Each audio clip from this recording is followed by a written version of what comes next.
Hola, ¿qué tal? ¿Cómo estás? Soy el profe Mancilla y hoy vamos a hablar sobre las diferencias entre los católicos y los protestantes. Te voy a explicar primero qué es una iglesia, te voy a dar un concepto general, luego te voy a hablar sobre los líderes espirituales que tiene cada una de estas iglesias y por último una cuestión importantísima. Te voy a explicar qué son los santos y el celibato. Prepara tu Biblia, ponete cómodo, que empezamos.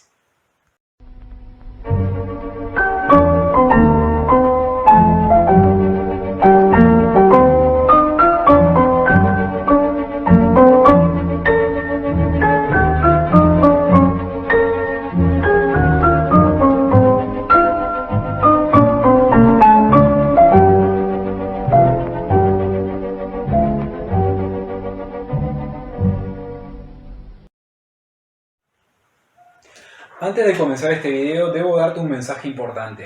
Yo en ningún momento pienso hacer en este video una charla sobre religión o hacer una charla específicamente sobre algo teológico. Simplemente te voy a explicar cuáles son las diferencias entre lo que sería la iglesia protestante y la iglesia católica. Te digo esto por lo siguiente. Antes que nada, hay que comprender que en el mundo existe una importante cantidad de religiones, pero principalmente existe algo llamado religiones de carácter abrahámico, que son el cristianismo, el judaísmo y por supuesto también el islam. ¿Qué significa esto? Nosotros solamente vamos a hablar de una de esas instituciones de carácter religioso, que es el cristianismo, que básicamente, en pocas palabras, intenta describir el mundo o dar explicaciones respecto a la realidad que son de un carácter particular, pero nunca voy a hablar de lo que significa en alguna forma el carácter de la religión, ni nada teológico, ni de catequesis, ni nada de eso. Es por eso que, para empezar este video, voy a hacerme la primera y gran pregunta que tenemos que hacernos todos aquí. Sí, ustedes también allá. Sí, ustedes. Que es la siguiente. ¿Qué es una iglesia? Comencemos con este video. Al hablar de una iglesia, nos referimos tanto a una comunidad local como a una institución religiosa que agrupa a los cristianos en una misma confesión. Pero a nivel sociológico podemos decir que este término designa a un grupo religioso institucionalizado y con vocación universalista, o como diríamos hoy en día, de carácter masivo. No debemos confundir el término iglesia con la religión, ya que no solo es una cosa distinta, sino que también abarca otros aspectos sociales. Volviendo al tema, la Iglesia Católica y la Iglesia Evangélica poseen un concepto completamente diferente en lo que hace al núcleo o fondo de la misma. En un principio, la Iglesia Católica se considera a sí misma como la única iglesia verdadera y universal bajo la dirección del Papa.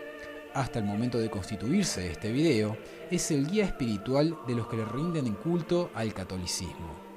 En cambio, la Iglesia Protestante posee un fundamento completamente diferente, porque el deseo de Martín Lutero, un monje estudioso de esta fe, de querer reformar la Iglesia Católica no se cumplió. En futuros videos hablaremos de lo que fue la Reforma Protestante que realizó Lutero en profundidad, pero en pocas palabras, la Iglesia Protestante surge de la misma Iglesia Católica, pero con una interpretación diferente de su libro sagrado, que es la Biblia. Al contrario de la católica, las 95 tesis de Martín Lutero son consideradas la piedra angular de la Iglesia evangélica y protestante, las cuales surgieron de la Reforma que hablé antes. Un dato importante es que no existe una iglesia evangélica unificada, sino diferentes iglesias, y todas se consideran igualmente válidas entre sí. Cada una de ellas posee un intérprete diferente de la Biblia, y es por eso que es importante remarcar que son iglesias evangélicas en plural.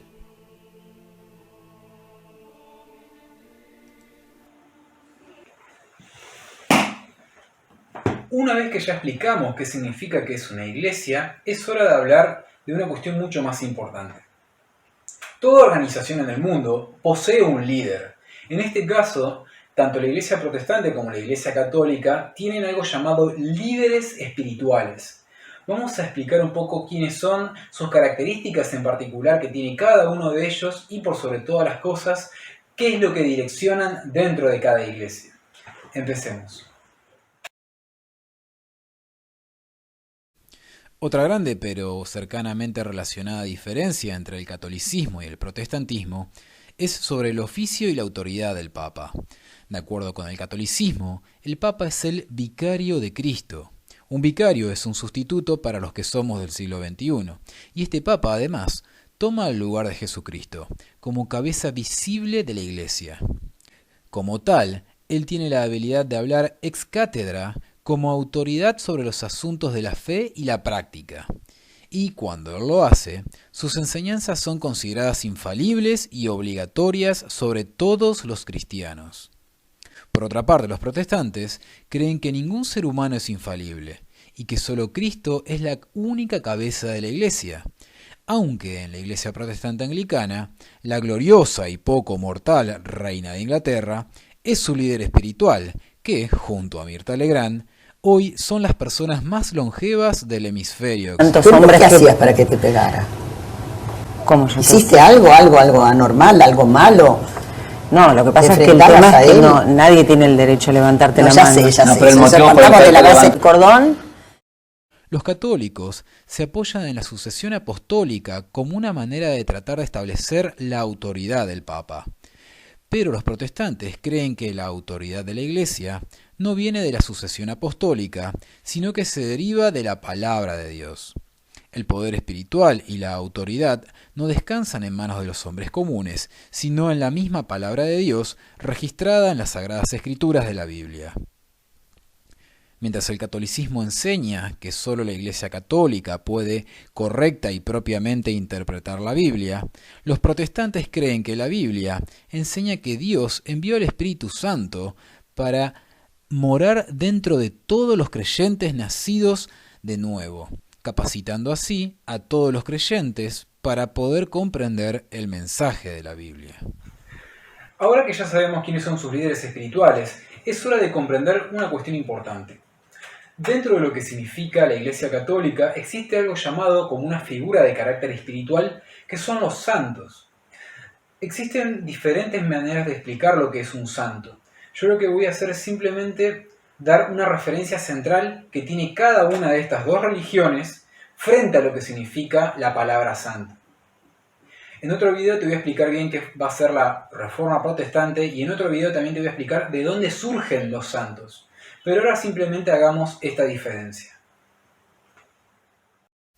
El anglicanismo no goza de una especial protección a los santos, ya que consideran que todas las personas bautizadas son santas.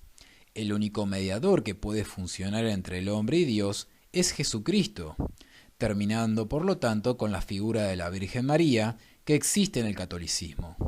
En otros videos hablaremos sobre lo que significan las santidades y de cómo surgieron los santos. La Iglesia Católica venera a María como la Madre de Jesús, es decir, como la Reina de los cielos, y en algunas cosas la sitúa al mismo nivel que su Hijo. Dado que no hay pruebas bíblicas que respalden los dogmas marianos de la liberación de María del pecado original y su ascensión al cielo con su cuerpo y alma, los evangélicos la rechazan. Los católicos veneran igualmente a los santos, a quienes conciben como mediadores. Los evangélicos no aceptan esa visión, ya que no existe algún respaldo de las Sagradas Escrituras, o también conocida como la Biblia. Ahora que ya sabemos cuál es la referencia central que tienen de los santos, es hora de explicar un tema que es muy importante para ambas iglesias, que es el tema del celibato. Es por eso que primero que todo tenemos que preguntarnos, ¿qué es el celibato? Explicaremos sobre este tema. La figura del celibato, es decir, la promesa de vivir soltero y en abstinencia sexual, es común a todas las grandes religiones del planeta. Eso también incluye, por supuesto, a la Iglesia católica y evangélica. Sin embargo, para la Iglesia católica apostólica romana es obligatorio y se interpreta como una señal de fidelidad incondicional al Señor. En cambio, en la Iglesia evangélica se rechaza el celibato como una obligación. Ya en 1520, Martín Lutero exigió la abolición del celibato, para lo cual él mismo contribuyó de forma decisiva y en 1525, casándose con la ex monja Katarina von Bora, y fundando así con ella una familia. Casi sin querer, el reformador creó así la casa parroquial, que se transformó a través de los siglos en un símbolo de la comunidad. Sin embargo, el celibato existe en la confesión protestante como una decisión voluntaria. En ciertas comunidades y diaconías se practicaba y hasta aún en algunas se practica. Agradezco principalmente tu atención por este video. En conclusiones sobre este tema me gustaría principalmente decirte dos cuestiones. Primero, me parece importante hablar sobre estos temas porque si comprendemos cada uno sobre las diferentes religiones, pero además de eso, no importa cuál sea tu orientación de carácter religioso, lo importante es comprender al otro. Yo creo que de alguna u otra manera esto es conveniente porque para construir una mejor y mayor calidad de paz en el mundo es importante conocer al otro. Y por otro lado, me parece que es una cuestión muy importante decirte que en los lugares donde no existe paz es porque definitivamente existe algo llamado ignorancia. Además de agradecerte por este video, te quiero preguntar, sobre todo me gustaría que aquí abajo me dejes en los comentarios si te gustó el tema que trabajamos hoy y además de eso, si querés que me dedique a investigar o me dedique a hablar o trabajar sobre algún tema en particular que hemos visto en este último video. Agradezco tu atención y nos vemos en el próximo. Soy el profe Mancilla. Hasta luego.